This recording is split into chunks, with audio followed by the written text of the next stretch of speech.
قرآن کریم میں نوجوانی کی اہمیت کو ہائی لائٹ کرتا ہے کہ آج کا جو دن گزرا ہے 14 فروری کا دن، یہ پوری دنیا میں عشق و محبت کے نام پہ بے حیائی اور بدکاری کو پروموٹ کرنے کے لیے آج کا دن بنایا گیا۔ تو ہمارے بہت سارے نوجوان لڑکی اور لڑکیاں بھی اس بے حیائی میں مبتلا ہیں، تو یہ نظم خاص طور سے ان کے حوالے سے ہے۔ غیر محرم کے غم میں جو غمگین ہے، ظاہراً نیک اندر سے بددین ہے۔ غیر محرم کے غم میں جو غمگین ہے، ظاہراً نیک اندر سے بددین ہے۔ دل کو دل میں بساتے نہیں، خالق دل کو دل میں بساتے نہیں۔ میرے اشعار سے وہ خفا ہو گئے، میرے اشعار سے وہ خفا ہو گئے۔ اس موبائل سے ہم بے حیا ہو گئے، اس موبائل سے ہم بے حیا ہو گئے۔ محترم صدر اجلاس، اسٹیج کے اوپر موجود محترم علماء کرام، نوجوان دوستو، ماں اور بہنوں، پیارے بچوں، کلیت الفاروق الاسلامیہ گوشت پور سپول کے اس سالانہ پروگرام میں جو غالباً اس علاقے کا ایک تاریخی پروگرام ہوتا ہے، جمع غفیر مردوں اور عورتوں کا اس پروگرام میں آج حاضر ہے، اور ہم سب جانتے ہیں کہ اس طریقے کے جو پروگرام ہمارے اس علاقے میں مدارس کی طرف سے ہوتے ہیں، ان میں ان مدارس کے لیے چندہ بھی ہوتا ہے، اور اصل مقصد اس اجلاس کے منعقد کرنے کا اس ادارے کا تعاون کرنا اور اس کا چندہ کرنا ہی ہوتا ہے۔ ذمہ داروں نے مجھ سے بھی گزارش کی ہے کہ میں بھی آپ حضرات کے سامنے اس ادارے کے لیے تعاون کی کچھ اپیل کروں۔ میں مناسب سمجھتا ہوں اتنی بڑی پبلک میں اگر 50 بھی ایسے لوگ ہیں جو اللہ سے محبت کرتے ہیں، رسول سے محبت کرتے ہیں، اور یہ چاہتے ہیں کہ یہ مدرسہ چلے اور قوم کے بچے اور بچیاں دین کی تعلیم حاصل کریں، اگر اس مجمع میں تقریر کی آخر میں اگر 50 لوگ بھی ایسے مل جائیں جو ہزار روپیہ بھی اگر دے دیں، تو ایک بڑی رقم مدرسے کے فنڈ میں آ سکتی ہے۔ میں اپیل کروں گا آپ سب سے، بڑے دردمندانہ انداز میں چندہ کرنے والا مولوی نہیں ہوں اور وہ میری فیلڈ بھی نہیں ہے، لیکن آپ مجھ سے محبت کرتے ہیں، اور یہ مجھ سے جو محبت ہے وہ میری ذات سے نہیں بلکہ قرآن و حدیث کی وجہ سے محبت کرتے ہیں۔ اس محبت کے حوالے سے میں اپیل کروں گا کہ آپ حضرات اس پروگرام میں جانے سے پہلے یہ کام ضرور کر کے جائیں، اور اس ادارے کو جو اس علاقے میں بڑی اور سکون کے ساتھ آپ حضرات سن رہے ہیں، میں چاہتا ہوں کہ اسی سکون کے ساتھ آپ تقریر سنیں۔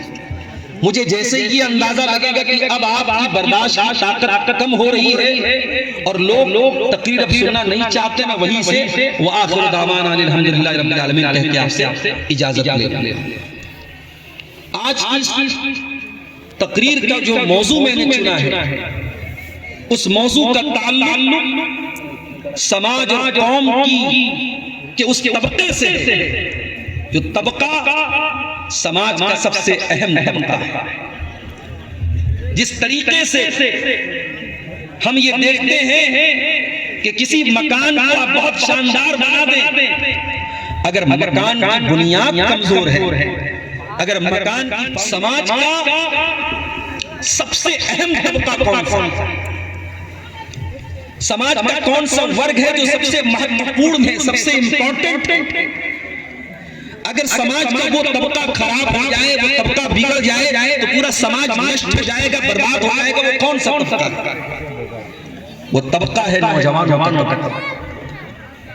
جس قوم کے نوجوان اچھے ہو، بہترین ہو، اعلیٰ دماغ والے ہو، اچھے اخلاق والے ہو، اس قوم کو ترقی سے کوئی نہیں روک سکتا۔ اور جس قوم کے نوجوان برباد ہو جائیں، نشے کے عادی ہو جائیں، شراب کے عادی ہو جائیں، زناکار بن جائیں، بدکار بن جائیں، ان کی راتیں عیاشیوں میں گزرے، ان کے دل فضول کاموں میں گزرے، اس قوم کو برباد کرنے کے لیے کسی میزائل کی ضرورت نہیں، کسی پرمانو بم کی ضرورت نہیں ہے، کسی مشین گن کی ضرورت نہیں ہے۔ وہ قوم آٹومیٹک برباد ہو جائے گی جس قوم کا نوجوان برباد ہو جائے گا۔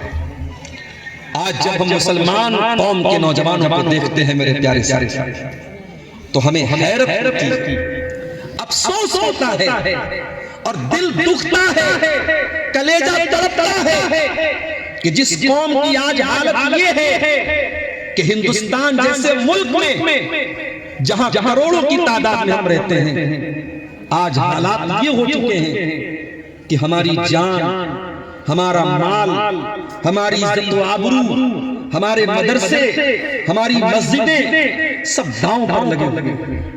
دشمن کی بڑی بڑی نگاہیں ان مدرسوں کے اوپر ہے۔ کوئی یہ سوچ کر کے غلط فہمی کا شکار نہ رہے کہ بھئی ہم تو بہار میں ہیں، ہم تو جھارکھنڈ میں ہیں، ہمارے یہاں تو کوئی مسئلہ نہیں ہے۔ بکرے کی ماں کب تک خیر منائے؟ کل تک جن علاقوں میں آج مدارس اور مساجد پر ظلم و ستم ہو رہا ہے، کل ان علاقوں کے لوگ بھی خواب خرگوش کے مزے لے رہے اور بے فکر تھے، اور بالکل ان کو کوئی چنتا نہیں تھی کہ ہمارے ساتھ کچھ ہو۔ مگر آج اسلام کے دشمنوں کو بھی اندازہ لگ گیا ہے کہ اسلام اگر زندہ ہے تو انہی مدرسوں سے زندہ ہے۔ جس دور میں تعلیم کے نام پر نوجوان اپنے اللہ کو بھول کے بیٹھا ہے، یہ مدرسے، یہاں پڑھنے والے بچے اور بچیاں، ان کو مول بھوت جو سیوائیں ہیں وہ بھی نہیں ملتی۔ کبھی آپ غور کیجئے ان مدرسوں کا انفراسٹرکچر کیسا ہے، ان مدرسوں کی عمارتیں کمزور ہیں، ان مدرسوں میں دیا جانے والا کھانا بہت معمولی کھانا ہے۔ یہ معمولی اور سادہ کھانا کھانے والے اور کمزور عمارتوں میں رہنے والے مدرسے کے ان بچوں اور بچیوں نے انہوں نے اسلام کی شمع کو روشن کر کے رکھا ہے، اسلام کی شمع کو زندہ کر کے رکھا ہے۔ اسلام کے دشمنوں کو خطرہ ہے تو ان سے خطرہ ہے میرے نوجوان۔ اسی لیے اللہ تعالیٰ قرآن کریم نے بار بار نوجوانوں کی اہمیت کو بیان کرتا ہے، بار بار اللہ تعالیٰ قرآن کریم میں نوجوانی کی اہمیت کو ہائی لائٹ کرتا ہے۔ جو آیت کریمہ میں نے آپ کے سامنے پڑھی ہے سورہ روم کی، ذرا اس آیت کریمہ کے اوپر غور کیجئے۔ اللہ الذی خلقکم من ضعف ثم جعل من بعد ضعف قوة ثم جعل من بعد قوة ضعفا وشیبا۔ میرے بندو، ہم نے تم کو کمزور بنایا، تم ماں کے پیٹ سے پیدا ہوئے تو کمزور تھے، تمہارا بچپن کا سارا زمانہ کمزوری کا زمانہ تھا، ہم نے تم کو کمزور بنایا، اتنا کمزور بنایا کہ پیدا ہوا تو روتا ہوا تو دنیا میں آیا تھا، اتنا کمزور بنایا تجھے بھوک لگتی تھی تب بھی روتا تھا، پیاس لگتی تھی تب بھی روتا تھا، بخار ہوتا تھا تب بھی روتا تھا، پیٹ میں درد ہوتا تھا تب بھی تو روتا تھا۔ اتنا کمزور بنایا کہ ماں کی گود تیرا بستر ہوا کرتی تھی اور ماں کا دودھ تیری غذا ہوا کرتی تھی، تجھے یہ بھی نہیں پتا کہ کہاں پیشاب کرنا ہے، کہاں لیٹرین کرنا ہے۔ اتنا کمزور بنایا، تیرے ہاتھ کو کوئی زور سے پکڑ کے کھینچ دے تو ہاتھ اکھڑ جائے، تیرے پیر کو کوئی کھینچ دے تو پیر اکھڑ جائے، اتنا کمزور بنایا۔ دھیرے دھیرے تو بڑا ہوتا چلا گیا، تو زمین پر گھٹنوں کے بل چلنے لگا، پھر دیوار کے سہارے چلنے لگا، پھر ماں باپ کی انگلی پکڑ کر کے چلنے لگا، پھر تھوڑی سی تیرے اندر طاقت آئی۔ مائک والے کو پیسوں سے ملا ہے کہ نہیں ملا ہے؟ کیا بات ہے؟ یا میرے ساتھ کوئی دشمنی تو نہیں ہے؟ تم کو کمزور بنایا اور پھر جب تو بچپن سے جوانی کی دہلیز پر پہنچا ثم جعل من بعد ضعف قوة، پھر ہم نے تم کو کمزوری سے طاقتور بنایا۔ کل تک تو کمزور تھا، جب تو جوان ہو گیا تیرے بدن میں طاقت آ گئی، تیرا دماغ بھی مضبوط ہو گیا، تیرا چہرہ بھی خوبصورت ہو گیا، تو اسمارٹ اور ہینڈسم ہو گیا، تو خوبصورت ہو گیا، تو طاقتور ہو گیا۔ تو 20 سال کا ہو گیا، 25 سال کا ہو گیا، 30 اور 35 سال تک تو جوان رہا۔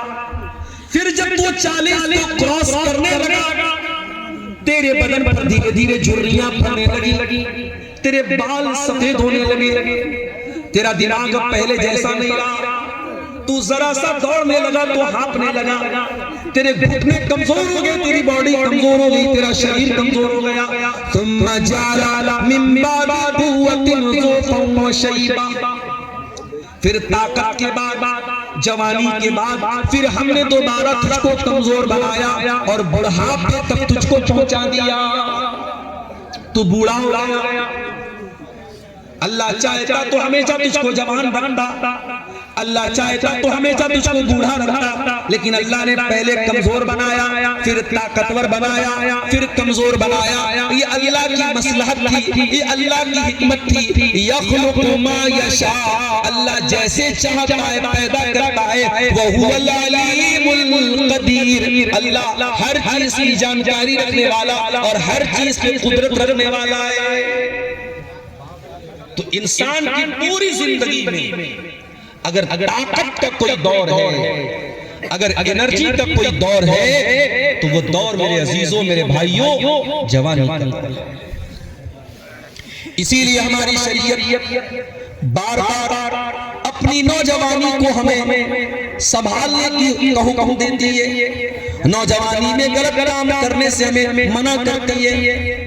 قرآن کریم میں آپ غور کیجئے، ابراہیم علیہ السلام کا واقعہ اللہ تعالیٰ نے بیان کیا۔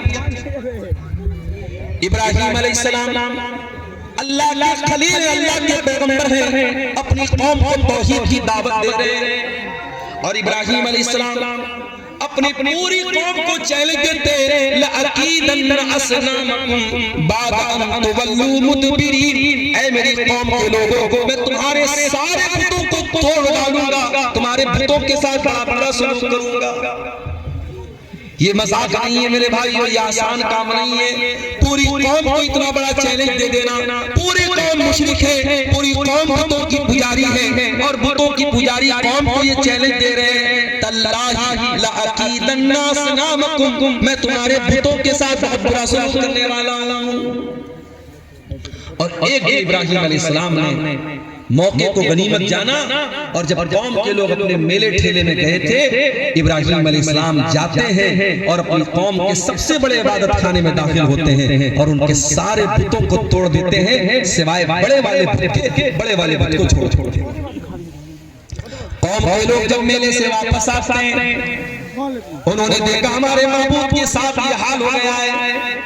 قالوا من فعل هذا بآلهتنا انه لمن الظالمین، کہنے لگے ہمارے معبودوں کے ساتھ یہ سلوک کس نے کیا ہے، جس نے بھی کیا ہے وہ بہت بڑا ظالم ہے۔ قالوا سمعنا فتى يذكرهم يقال له ابراہیم، تو قوم کے اندر کچھ لوگوں نے کہا ایک نوجوان ہے جس کا نام ابراہیم ہے، اسی کا یہ کام ہے، اسی نے یہ کام کیا ہے۔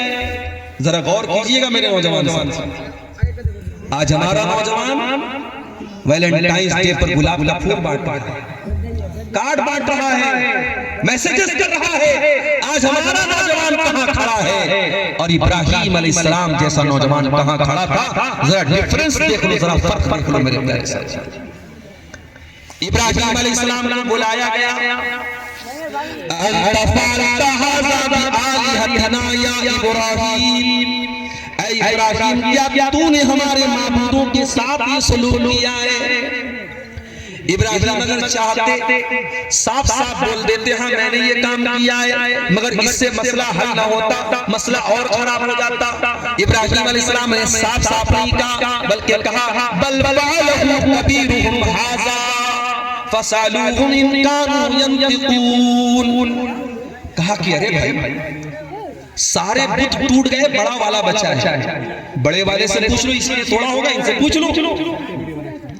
اب یہاں ایسا لگ رہا ہے کہ ابراہیم علیہ السلام جھوٹ بول رہے ہیں، مگر حقیقت میں یہ جھوٹ نہیں بولا انہوں نے۔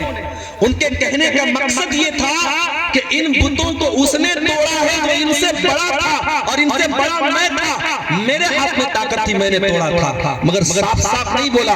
قوم کے لوگوں کو ڈاج دے دیا، ان کو گھما دیا، کہا بھائی بڑے والے سے پوچھو اس نے توڑا ہوگا۔ اب قوم کے لوگوں کو تھوڑی دیر کے لیے عقل آئی، تھوڑی دیر کے لیے انہوں نے غور کیا، فرجعوا الی انفسہم، تھوڑی دیر کے لیے انہوں نے غور کیا اور ان کو محسوس ہوا کہ ہم غلط ہیں۔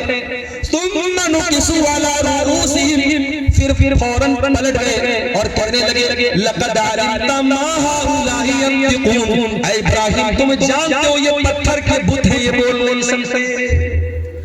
قال اف لکم ولما تعبدون من دون اللہ، کا افسوس ہے تمہارے عقل کے اوپر، تم اللہ کو چھوڑ کر ایسی چیزوں کی عبادت کرتے ہو جو بول نہیں سکتے، جو بات نہیں کر سکتے، جو نفع نہیں پہنچا سکتے، جو نقصان نہیں پہنچا سکتے، ایسی چیزوں کی تم عبادت کرتے ہو۔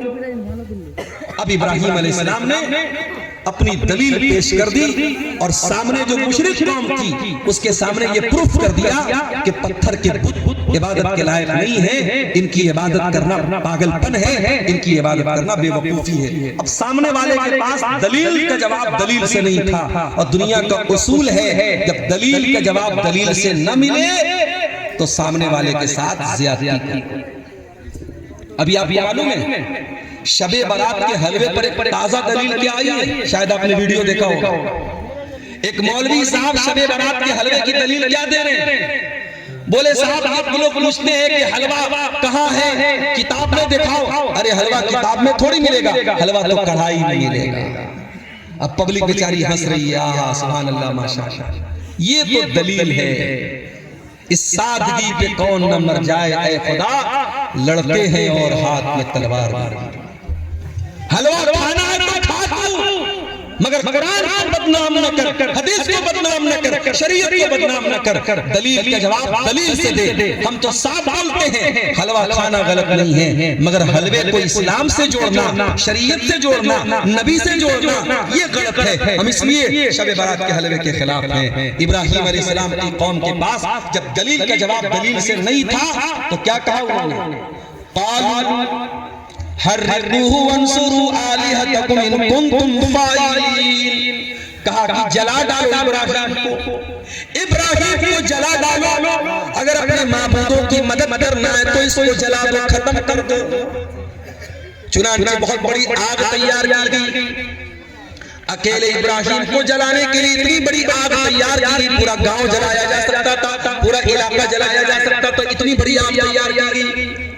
لیکن جب ابراہیم کی آگ میں ڈالا جانے لگا، ابراہیم کی پیشانی پر کوئی بل نہ آیا، ابراہیم کے چہرے پر کوئی گھبراہٹ نہیں آئی۔ ابراہیم اللہ کی توحید کے لیے آگ میں ڈالے جا رہے ہیں، ابراہیم کے چہرے پر سکون ہے، ان کی پیشانی پر سکون ہے، اور ابراہیم کی زبان پر بس ایک ہی جملہ ہے، حسبی اللہ و نعم الوکیل، اللہ میرے لیے کافی ہے۔ اور اللہ سے بہترین مدد کرنے والا کون ہے، اللہ سے بہترین کارساز کون ہے؟ یہ دعا پڑھتے ہوئے اور یہ ذکر پڑھتے ہوئے ابراہیم علیہ السلام آگ میں چلے۔ اللہ چاہتا بارش برسا دیتا، آگ بجھ جاتی، اللہ چاہتا ہوا چلا دیتا، آگ بجھ جاتی، اللہ چاہتا ابراہیم کو آگ میں جانے ہی نہ دیتا، بیچ میں سے ابراہیم بچ جاتے، مگر اللہ تعالیٰ کو اپنی قدرت آج الگ طریقے سے دکھانا تھا۔ قُلْ لَا يَا نَارُ كُونِي بَرْدًا وَسَلَامًا عَلَىٰ إِبْرَاهِيمَ، اللہ نے ڈائریکٹ آگ سے کہا اے آگ تو ٹھنڈی ہو جا اور سلامتی والی ہو جا میرے ابراہیم کے لیے۔ آج بھی ہو جو ابراہیم سا ایماں پیدا، آگ کر سکتی ہے انداز گلستاں پیدا۔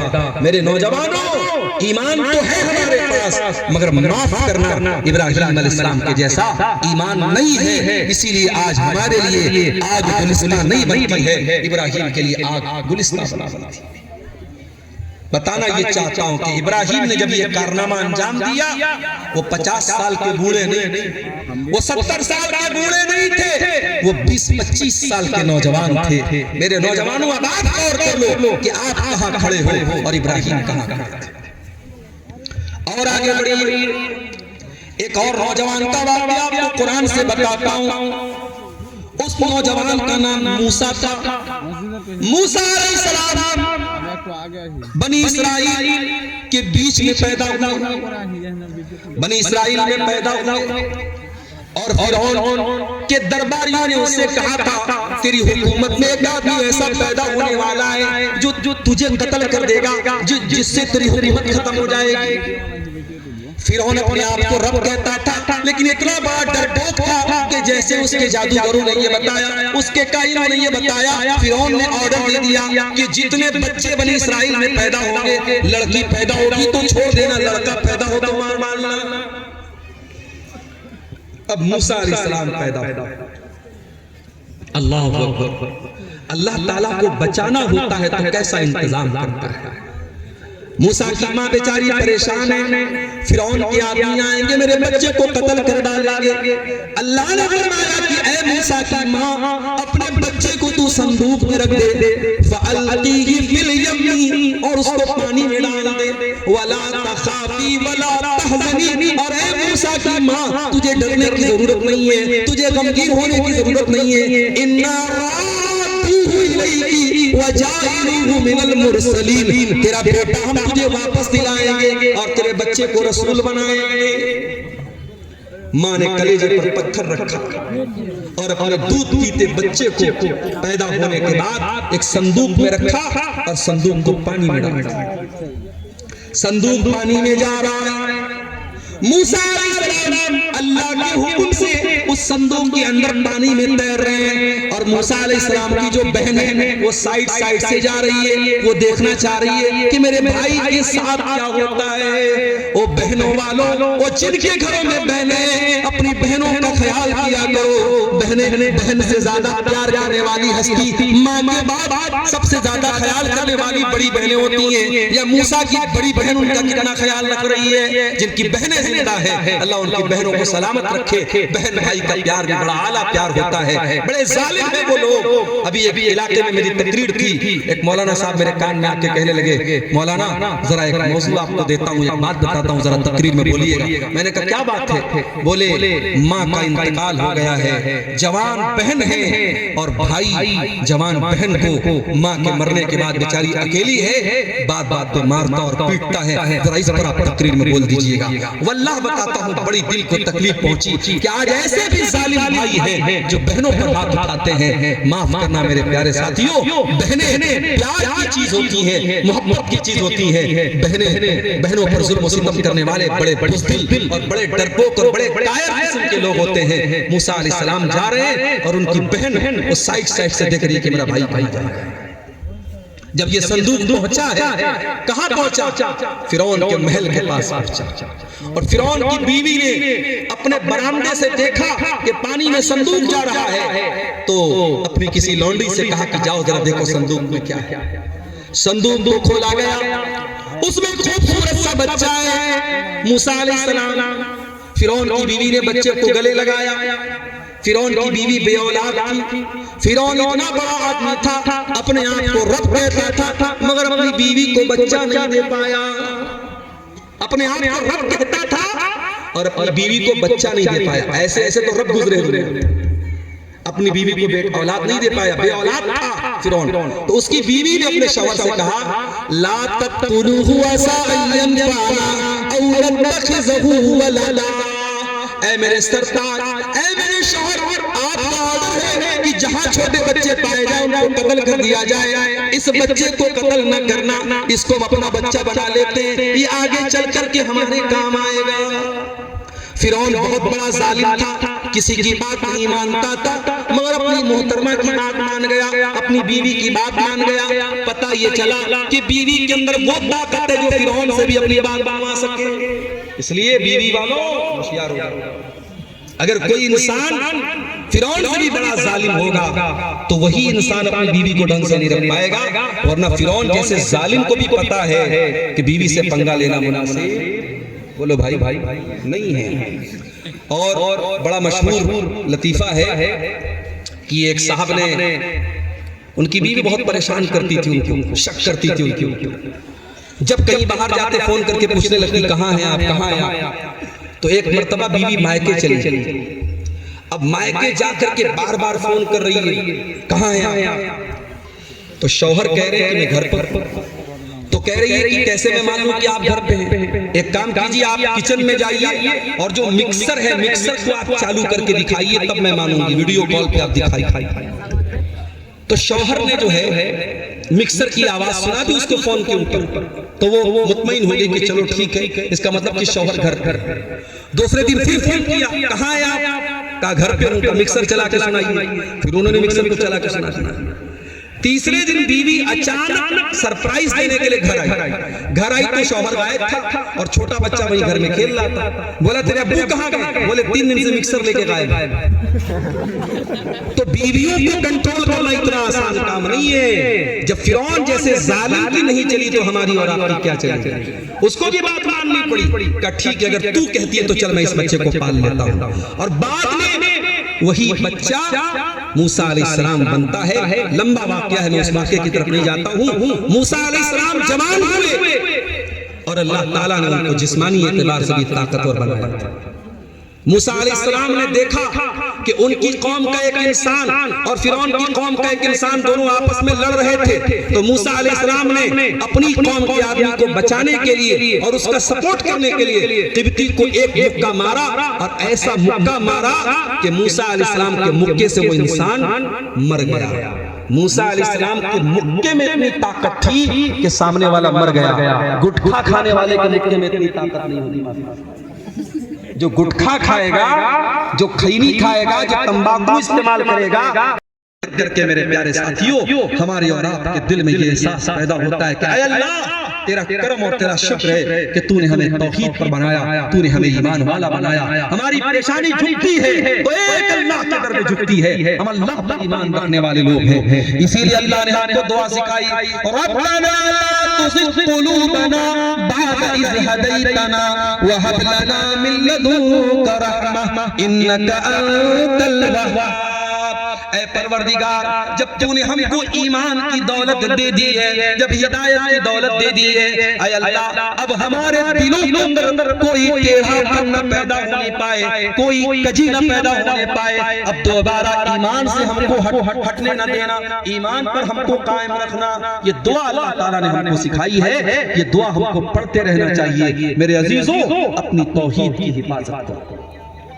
آج ہمارے مسلمان بھائیوں کی جو حالت ہے, بہت سارے علاقوں میں کہیں مزاروں کے آگے سجدہ کیا جا رہا ہے, کہیں اپنے بزرگوں اور اپنے پیروں کے آگے سجدہ کیا جا رہا ہے, کہیں ایک آدمی مائک پر بیٹھ کے اللہ اللہ کر رہا ہے اور پبلک جھوم رہی ہے. اس کو دین اور شریعت کا نام دیا جا رہا ہے. مولانا الطاف حسین حالی نے 100 سال پہلے کہا تھا, کرے غیر گربت کی پوجا تو کافر, کواکب میں مانے کرشمہ تو کافر, جھکے آگ پر بہر سجدہ کا کافر, جو ٹھہرائے بیٹا خدا کا کافر.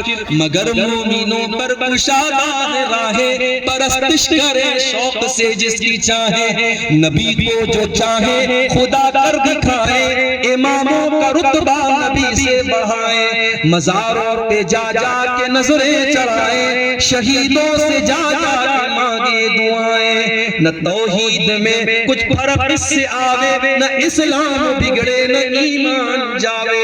مسلمان یہ سمجھ سمجھتا ہے اس کی توحید پکی ہے، وہ کچھ بھی کر دے اس کی توحید پر کوئی فرق نہیں پڑتا۔ میرے عزیزوں، میرے نوجوانوں، اس ایمان کی حفاظت کرو۔ اپنی بہنوں سے خاص طور سے کہنا چاہتا ہوں، اور سپول کے اس علاقے میں نے کئی بنات کے مدرسے دیکھے، بڑے اچھے ادارے آپ کے علاقے میں چل رہے ہیں اور ہزاروں کی تعداد میں بچیاں یہاں پڑھ رہی ہیں۔ اپنی بہنوں سے بات کہنا چاہوں گا جو ان اداروں میں پڑھتی ہیں اور عالمہ بن کے نکلتی ہیں، بڑے ادب کے ساتھ ایک بات کہنا چاہوں گا کہ اے بنات کے اداروں میں پڑھنے والی بچیوں، جب دنیا تم کو عالمہ کہتی ہے تو یہ عالمہ کا ٹائٹل اس کی لاج رکھنا، اس کی لاج رکھنا۔ جو لڑکی عالمہ بن کے سماج میں آتی ہے اس پر سب کی نظریں ہوتی ہیں۔ اگر عالمہ لڑکی بے حیائی کرتی ہے، عالمہ لڑکی غلط کام کرتی ہے تو صرف ایک لڑکی بدنام نہیں ہوتی ہے، یہ مدرسے بدنام ہوتے ہیں، یہ علم بدنام ہوتا ہے۔ اس لیے اپنے علم کی لاج رکھنا۔ آج ایک مرتبہ صبح بالکل فجر کے ٹائم فون آیا، مولانا صاحب عقیقہ کا جانور دتا ہونا چاہیے یا نہیں؟ میں نے کہا بھائی سو جا اللہ کے بندے۔ بولا میں بکرا لینے آیا ہوں، مارکیٹ میں کھڑا ہوں۔ کہ بھائی ایک دن پہلے تو پوچھ لے۔ تو اسی لیے نمبر کسی کو دیتے ہوئے ڈر لگتا ہے کب انسان فون کریں۔ دیکھیے رات میں کتنا ٹائم ہے، 12:30 ہو رہا ہے، فون کر رہے ہیں حضرت۔ تو یہ حالات ہے میرے پیارے ساتھیوں۔ اپنی بہنوں سے کہنا چاہتا ہوں کہ سماج میں آج بہت ساری لڑکیاں ہیں جن کو باقاعدہ ٹارگٹ کیا جا رہا ہے، ان کی توحید خطرے میں ہے۔ آپ اگر عالمہ بن کے سماج میں آتی ہیں، آپ کا کام صرف اتنا نہیں ہے کہ کہہ دیا جائے کہ فلاں ادارے سے یہ پڑھی ہے۔ اگر آپ عالمہ ہیں تو آپ کو توحید اور ایمان کی دعوت بھی دینا ہے، آپ کو ایمان بچانا ہے۔ اور آگے ہمارے نوجوانوں میں پرابلم اور بھی ہے، ایک بہت بڑا بگاڑ ہمارے نوجوانوں میں اور بھی ہے۔ ہمارے نوجوانوں کو پتہ ہی نہیں ان کی زندگی کا مقصد کیا ہے۔ اگر مقصد صرف کھانا کمانا ہے، اگر مقصد سپول کے رہنے والے کا یہ کہ میں دبئی جا کے کام کروں اور لاکھ روپیہ مہینہ کما کے لاؤں، اگر مقصد یہ کہ میں روس میں جا کے کام کروں اور لاکھوں روپیہ میرے گھر میں آئے، اگر مقصد صرف جاب کرنا ہے، اگر مقصد صرف پیسہ کمانا ہے، معاف کرنا میرے نوجوانوں، آپ نے اپنی زندگی کا مقصد نہیں سمجھا۔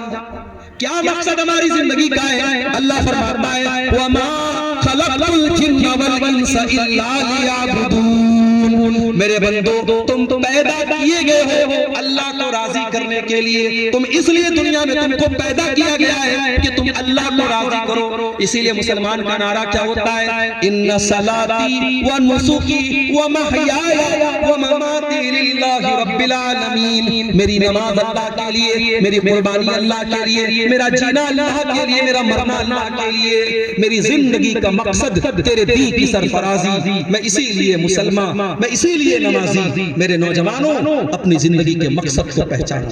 دنیا کا اصول ہے، یہ میرے ہاتھ میں گھڑی لگی ہے، جب تک یہ ٹائم بتا رہی ہے میں ہاتھ میں پہنے ہوں، جس دن اس میں بیٹری ختم ہو جائے تو جب تک یہ دوبارہ چلنے نہ لگے میں اپنی کلائی میں اس کو نہیں پہنوں گا۔ اگر پہنوں گا تو لوگ کہیں گے مولانا گھڑی لگائیں اور گھڑی چل نہیں رہی ہے۔ گھڑی کا کام ہے چلنا۔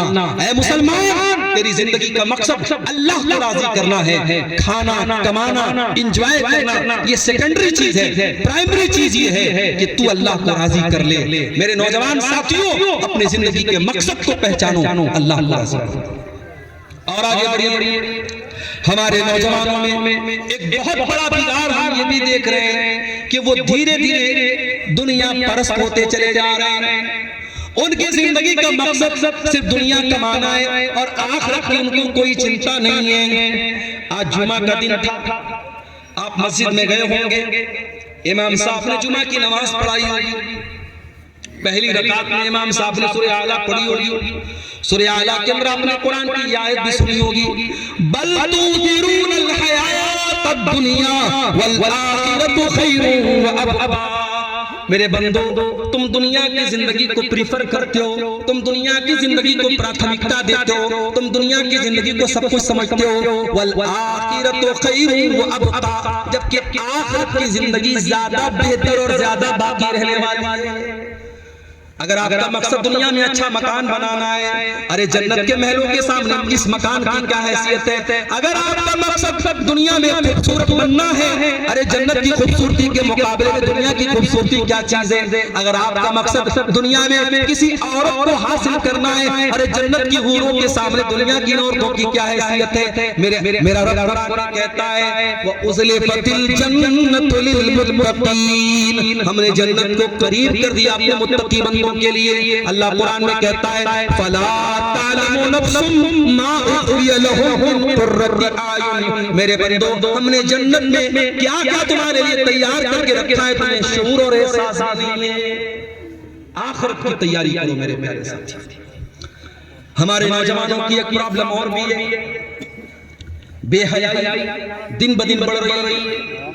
کل تک جو چیزیں عیب مانی جاتی تھی آج بھی دھیرے دھیرے عام ہوتی چلی جا رہی ہیں۔ کل پورے گاؤں میں اگر کسی کے بارے میں یہ سنتے تھے فلاں لڑکے کا فلاں لڑکی کے ساتھ افیئر ہو گیا تو بہت بڑی بات مانی جاتی تھی، بہت بڑا عیب مانا جاتا تھا، لوگ تانا مارتے تھے، برا بھلا کہتے تھے۔ آج موبائل کا دور آ گیا، آج حالات یہ ہو گئے کہ آج کون سا لڑکا اس سے محفوظ ہے اور کون سی لڑکی اس سے محفوظ ہے یہ سوچنا پڑتا ہے۔ برائی اس قدر عام ہو گئی میرے پیارے بھائیوں کہ آج موبائل کے ذریعے بڑی تیزی سے پورے سماج کو بے حیا بنایا جا رہا ہے۔ اللہ کے پیارے نبی فرماتے ہیں الحیاء والایمان قرنا جمیعا، حیا اور ایمان دونوں کا چولی دامن کا ساتھ ہے۔ حیا اور ایمان ہمیشہ ساتھ ساتھ رہتے ہیں۔ اگر حیا نکل جائے گی تو ایمان نکل جائے گا، ایمان نکل جائے گا تو حیا نکل جائے گی۔ ابھی یوٹیوب پر ایک کامیڈین نے اتنی گندی بات بولی ہے کہ آج جو لوگ بے حیائی کا کام کرتے ہیں وہ بھی کہہ رہے ہیں یار یہ بہت گندی بات ہے۔ کامیڈی کے نام پہ اتنی گندی اور فحش باتیں آج نوجوانوں کے سامنے پیش کی جا رہی ہے، اللہ کی پناہ۔ چاہے آپ فیس بک دیکھ لیں، چاہے آپ انسٹاگرام دیکھ لیں، ہر جگہ گندگی کو بھر دیا گیا ہے۔ اور بہت سارے ہمارے نوجوان لڑکے اس طریقے کی ریلز کو، اس طریقے کے ویڈیوز کو اپنی فیس بک کے اوپر شیئر کرتے ہیں، انسٹاگرام پر اپنے دوستوں کو شیئر کرتے ہیں۔ کان کھول کے سن لو، اگر بے حیائی کی کسی بات کو آپ نے شیئر کیا ہے تو قیامت کے دن اس کا انجام بھگتنے کے لیے تیار رہنا۔ ان الذین یحبون ان تشیع الفاحشۃ فی الذین آمنوا لهم عذاب علیم فی الدنیا والآخرہ، جو لوگ مسلمانوں کے درمیان بے حیائی کو پھیلاتے ہیں ان کو دنیا میں بھی دردناک عذاب ملے گا اور آخرت میں بھی دردناک عذاب ملے گا۔ اگر آپ نے بے حیائی کو پھیلایا، بے حیائی کو نشر کیا، بے حیائی کو پروموٹ کیا تو آخرت میں تو سزا ملے گی، دنیا میں اس کا انجام بہت برا ہونے والا ہے۔ اس لیے میرے نوجوانوں اپنے آپ کو شرم و حیا والا بناؤ۔ ہمارے پیارے نبی صلی اللہ علیہ وسلم حیا والے تھے۔ ابو سعید خدری کہتے ہیں کانا اشد حیاء من العذراء فی خدرها، اللہ کے پیارے نبی ایک کنواری لڑکی سے زیادہ شرم و حیا والے تھے۔ نبی حیا والے، صحابہ حیا والے، اور ہمارا رب بھی حیا اور غیرت والا۔ اس لیے میرے پیارے ساتھیوں ہم اور آپ بھی حیا والے بنے اور بے حیائی کو اپنے گھروں سے اور اپنے سماج سے نکال دیں۔ نوجوانوں میں ایک اور مسئلہ بہت تیزی سے پھیل رہا ہے، بدکاری اور زناکاری کا۔ جس گناہ کے بارے میں قرآن کہتا ہے وَلَا تَقْرَبُوا الزِّنَا، اے مسلمانوں تم زنا کے قریب بھی نہ جانا۔ یہ نہیں بولا زنا مت کرو، بولا زنا کے قریب بھی نہ جانا۔ اِنَّهُ كَانَ فَاحِشَةً وَسَاءَ سَبِيلًا، یہ زنا بہت گندا کام ہے اور بہت بے حیائی کا راستہ ہے۔ بعض علماء نے اس آیت کی تفسیر میں لکھا ہے کہ زنا کو اللہ تعالیٰ نے راستہ کیوں کہا؟ راستہ اس لیے کہا کہ راستے پہ آپ کبھی اور جاتے پیے، آج جس راستے پہ چل کے آپ کسی اور کی بہن کے ساتھ یہ غلط کام کر رہے ہیں، کل اسی راستے پر چل کے کوئی آپ کی بہو بیٹی اور آپ کی بیوی اور بہن کے ساتھ یہ کام کرے گا۔ یہ زنا بھی قرض ہے میرے پیارے ساتھیوں۔ اگر آج آپ اس راستے پہ چل رہے ہیں تو اسی راستے پہ چل کے کل کوئی آپ کے گھر تک آئے گا۔ اسی لیے ہماری شریعت نے ہر اس عمل سے روکا ہے جو زنا کے قریب لے کے جاتا ہو۔ کیوں لڑکیوں کو حکم دیا گیا کہ گھر سے نکلو تو پردے میں نکلو؟ کیوں کہا گیا وَقَرْنَ فِي بُيُوتِكُنَّ، اے مسلمان عورتوں تم گھر میں رہا کرو، وَلَا تَبَرَّجْنَ تَبَرُّجَ الْجَاهِلِيَّةِ الْأُولَىٰ، اور جب گھر سے نکلا کرو تو بن سور کر کے نہ نکلا کرو، اپنے آپ کو ایکسپوز کر کے نہ نکلا کرو۔